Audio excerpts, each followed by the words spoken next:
ये तारीख में लिखा जाएगा, आने वाले इतिहास में लिखा जाएगा कि जिस वक्त फिलिस्तीन के मुसलमान अपने इस्लाम और ईमान को बचाने की जंग लड़ रहे थे, भारत का मुसलमान ऑस्ट्रेलिया और इंडिया का वर्ल्ड कप देख रहा था। आप बच नहीं सकते। अब साहब जोहर असर तो पढ़ लिया, मगरिब तो पढ़ ली, ईशा नहीं है ना साहब, नहीं यार हिम्मत नहीं पड़ती है, और फजर में लिहाफ ओढ़ के सो गए। जो आदमी अपने सर्दियों की सख्त रातों में अपने जिस्म से अपने लिहाफ की कुर्बानी न दे सके, 1, 2, 3 किलो की रजाई की कुर्बानी न दे सके, वो इस्लाम के लिए अपनी जान की कुर्बानी क्या देगा? वो फिलिस्तीन के मुसलमानों के लिए हमदर्दी की दुआएं क्या करेगा? जो शख्स इस्लाम के उसूल और ज़ाब्ते को मानते हुए 2-3 किलो का लिहाफ अपने ऊपर से न हटा सके, अपने ऊपर से एक लिहाफ की कुर्बानी न दे सके और मस्जिद में न जा सके। ढांक बंद करिए ड्रामे, बंद करिए नौटंकियां कि साहब दुआ करो। कहां से दुआएं कबूल हो? हमारी रिस्क हमारा हलाल नहीं, रोजी हमारी हलाल नहीं, कारनामे हमारे जायज नहीं, नमाजों से हमें शगुफ नहीं, मस्जिदें हमारी वीरान पड़ी हैं। अल्लाह फिलिस्तीन के मुसलमानों पे मदद फरमा। ये तारीख पे लिखा जाएगा, आने वाले इतिहास में लिखा जाएगा कि जिस वक्त फिलिस्तीन के मुसलमान अपने इस्लाम और ईमान को बचाने की जंग लड़ रहे थे, भारत का मुसलमान ऑस्ट्रेलिया और इंडिया का वर्ल्ड कप देख रहा था। यह तारीख में लिखा जाएगा, यह इतिहास में लिखा जाएगा। इससे बड़ा दर्दनाक दौर और कौन सा आएगा हमारे ऊपर? मेरी तकरीर थी 19 तारीख को इलाहाबाद के अंदर, मेरी तकरीर थी 19 तारीख को इलाहाबाद के अंदर, और पूरे प्रॉपर सिटी और शहर के अंदर मैं मना करता रहा जलसा कमेटी को मत करिए। पता चला है कि वर्ल्ड कप है और जिस टाइम पे आप रखें भीड़ नहीं होगी, लोग नहीं आएंगे, लेकिन वो बजिद थे, नहीं हम करेंगे तो आज ही करेंगे। बहरहाल जलसा कमेटी वालों ने जलसा किया और वही हुआ नतीजा कि लोग वर्ल्ड कप में ऐसे मसरूफ हुए कि जिस भीड़ की तवक्को थी वो नहीं आई। जरा तसव्वुर करें आप।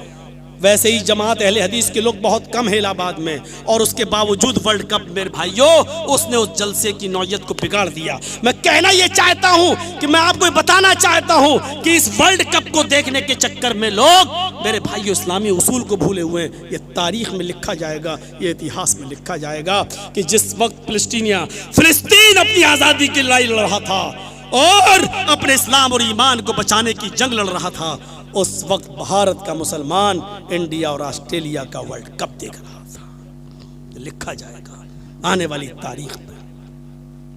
ये किराना मर्चेंट की दुकान नहीं, जो पसंद आए वो कर लो, हर हाल में लेना है।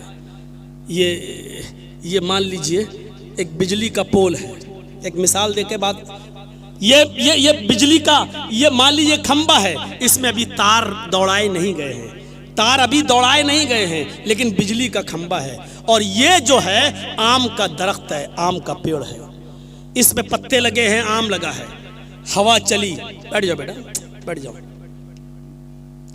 आम का दरख्त है ये बिजली का खंबा है। ईमानदारी के साथ बताइए, हवा चली है, थोड़ी आंधी सी आई और आम के पेड़ के कुछ पत्ते टूट कर उड़े और वो बिजली के पोल से चिपक गए, बिजली के खंबे से चिपक गए। 50, 60, 100 पत्ते बिजली के खंबे से चिपक गए। तो आम के पेड़ के इन पत्तों के चिपक जाने की वजह से आप बिजली के खंबे को क्या आम का दरख्त कह देंगे? कोई अक्लमंद क्या उस बिजली के खंबे को आम का दरख्त कह देगा? नहीं कहेगा। भाई पत्ते तो लगे हैं, लगे तो क्या हुआ? क्यों नहीं साहब, आम का दरख्त तो वो है जो अपनी जड़ से भी आम हो, अपने वजूद में भी आम हो, अपने पत्तों में भी आम हो, अपनी शाखों में भी आम हो और फल में भी आम हो, तब उसको कहा जाएगा ये आम का दरख्त है। आम के पेड़ के चंद पत्ते टूटकर बिजली के खंबे से चिपक गए तो बिजली का खंबा आम का पेड़ नहीं हो सकता है।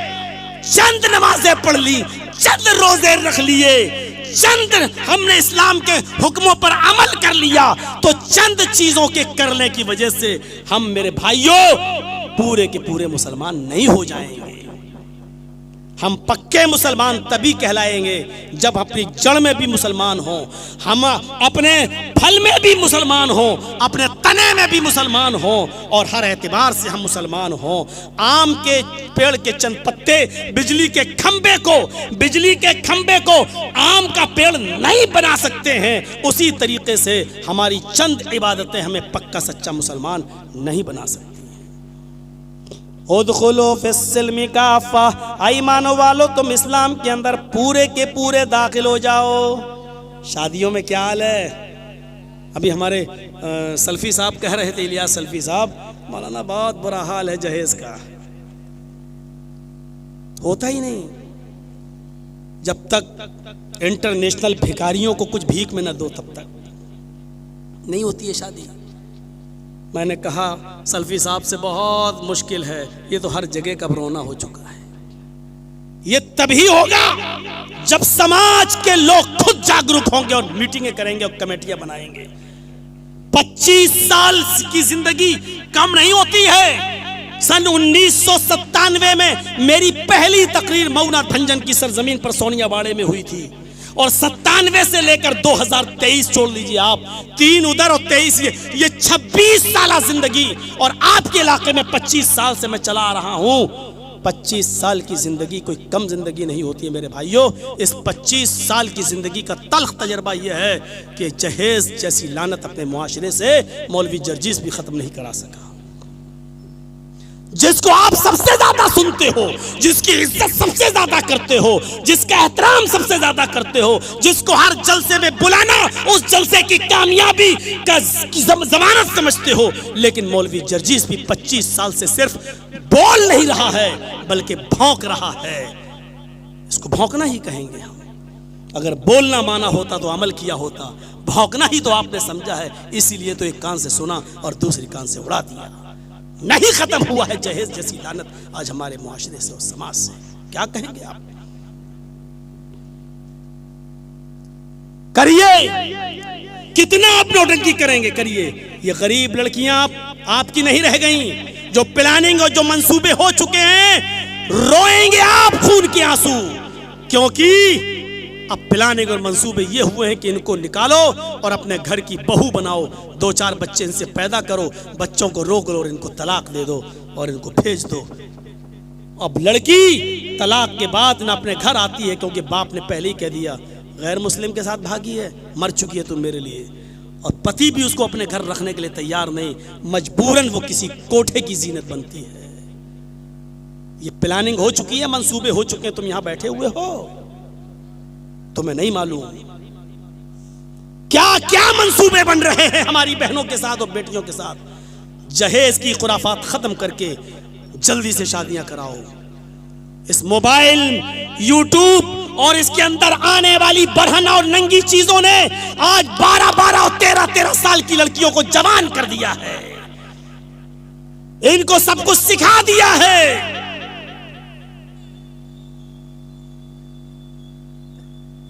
जल्दी शादियां करिए और जहेज की लानत अपने मुआशरे से खत्म कराइए। मिलकर बैठकर समझौता करके लोगों से मुआशरे में तय कर लो, जो जहेज मांगेगा उसको जहेज, उसका बाइकाट, जो जहेज देगा उसका बाइकाट। ये जब तक आप तय नहीं करेंगे नहीं रुकेगा। मौलवी जर्जीस आएगा, बोल के चला जाएगा। अमल हमें और आपको सबको मिल के करना है। जब तक सोशल बाइकाट नहीं होगा तब तक ये मामला आगे नहीं बढ़ेगा। आप मदरसा बनाते हैं, कमेटी बना ली, मस्जिद बनाते हैं, कमेटी बना लेते हैं, इसके लिए भी कमेटी बना लीजिए मेरे भाइयों, वरना हमारी लड़कियां गैर मुस्लिमों के साथ जाएंगी। जाएंगी नहीं, जा रही हैं। कितने रिकॉर्ड आपको बताएं? मुझे मालूम है कि कुछ चैनल वाले हमारी कटिंग कर करके जी न्यूज और आर भारत जैसे जहरीले चैनलों पर देते हैं, इसलिए मैं रिकॉर्ड नहीं बता रहा हूं आपके सामने, लेकिन ये बता रहा हूं कि मंसूबे हो चुके हैं, प्लानिंग बन चुकी है। हमारा इस्लाम के साथ रिश्ता पानी और पत्थर की तरह नहीं होना चाहिए। पानी का एक गिलास है, उसमें पत्थर डाल दीजिए, 2 दिन के बाद भी पत्थर पत्थर रहेगा, आप निकाल के फेंक दीजिए। यानी पानी में पत्थर डालो, जब चाहो तब निकाल के फेंक दोगे। ऐसा नहीं होना चाहिए कि जब चाहो इस्लाम हमारे दिल से निकाल लो, जब चाहो तब हम इस्लाम में दाखिल हो जाएं। ऐसा नहीं होना चाहिए। हमारा इस्लाम के साथ रिश्ता ये होना चाहिए, इस्लाम के साथ हमारा रिश्ता पानी और रंग की तरह होना चाहिए। पानी और रंग, कलर। एक गिलास पानी में 2 रुपए का आप खाने वाला कलर डाल दीजिए, लाल, पीला, हरा, कोई भी कलर आप एक गिलास पानी में या एक जग पानी में डाल दीजिए और वो घुल जाएगा, 1 मिनट में घुल जाएगा। अब लाल डाला तो उसने पानी को लाल कर दिया, हरा डाला तो उसने पानी को हरा कर दिया। अब आप रंग को जरा अलग करके दिखाइए। चलो रंग को अलग नहीं कर पा रहे हो, पानी को अलग करके दिखाइए। अब पानी न तो रंग से अलग हो रहा है, न रंग पानी से अलग हो रहा है। पानी ने रंग को अपने अंदर जज्ब कर लिया है और रंग ने भी पानी को अपने रंग में ढाल लिया है। न पानी रंग को छोड़ रहा है, न रंग पानी को छोड़ रहा है। मेरे भाइयों, इस्लाम के साथ हमारा रिश्ता रंग और पानी की तरह होना चाहिए। इस्लाम ऐसा हमारे अंदर बस जाना चाहिए कि इस्लाम को अगर हमसे निकाला जाए तो इस्लाम हमसे ना निकले, हम इस्लाम से ना निकले। जैसे सुमैया से इस्लाम नहीं निकला और इस्लाम से सुमैया नहीं निकली, बिलाल से इस्लाम नहीं निकला और बिलाल से इस्लाम बिलाल से नहीं निकला और बिलाल से इस्लाम नहीं निकला। मेरे भाइयों, जरा तसव्वुर करो, ऐसा होना चाहिए इस्लाम के साथ हमारा रिश्ता। ये चंद जहेज वाले इस्लाम का मजाक उड़ाते हैं और ये बाराती जो 200-250 की पहुंच के लड़की वाले पर जुल्म करते, इन सारे सिस्टम को खत्म करिए। इस्लाम के अंदर ऐसे रंग जाओ, ऐसे बस जाओ जैसे रंग पानी के अंदर बस जाता है। रंग अलग नहीं होता और पानी अलग नहीं होता। मेरे भाइयों, ये रही मेरी 1.5 घंटे की तकरीर का खुलासा। इससे ज्यादा अब हम चल नहीं पाएंगे क्योंकि हम भी यूपी के ही डायरेक्ट आपके जलसे में आ रहे हैं। तो मेरे भाइयों, चलते चलते फिर कहता हूं कि जिस इदारे के लिए ताउन के लिए जलसा किया गया है, आपसे गुजारिश है, मेरे बाद शायद ही अब आप किसी को सुनेंगे। इतनी तौफीक भी अगर आपको हो जाए तो शायद सोशल मीडिया पर इतना हंगामा जो मेरे खिलाफ हो रहा वो ना हो। अगर आप मेरे बात सुनने लगो तो मुझे कोई रुस्वा और जलील ना करे, लेकिन रुस्वा और जलील इसलिए कर रहा है क्योंकि आप मेरे बगैर आते नहीं और जब मैं बोल के हटता हूं तो आप किसी दूसरे को सुनते नहीं। और जाहिर बात है, हसद होता जो किसी के दिल में आ सकता है वो सोशल मीडिया पे कुछ भी कह सकता है। हमारी इस तकरीर को वो ड्रामा भी कहेगा, मदारी भी कह देगा, वो जहनों की अय्याशी भी कहेगा, उसके दिल में जो आएगा वो कहेगा।